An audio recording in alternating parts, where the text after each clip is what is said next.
You pastors that preach tithes and offering to y'all church as a commandment to the church, bring the tithes into the storehouse that there might be meat in my house.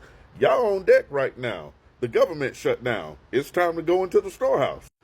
All of my life, I heard about these storehouses that the people give into. But now we're in a time to go into the storehouse and help God's people. It's time for the church to have faith and help the ones who've been faithful to their churches. No, Pastor, it ain't time to send them to crisis. It ain't time to send them downtown. It's not time to send them to the government. It's not time to send them to public assistance. They've been given into a storehouse, and it is time for them to reap from the harvest of the storehouse that they've been given into.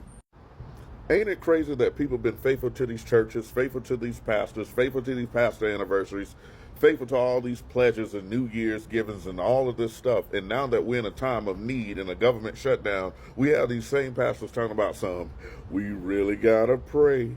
We really got to depend on the Lord. And then when you do want to help the people, you give them all this third degree, you give them all this paperwork, and how much do you make, and do you really have enough, and do you really need it? But you don't put them through all that type of rigmarole when it's time to take their money, do you?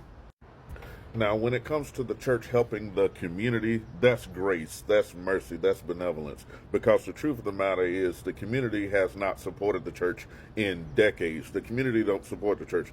The community supports the weed man. The community supports the liquor store. The community supports the scratch offs and the Powerball.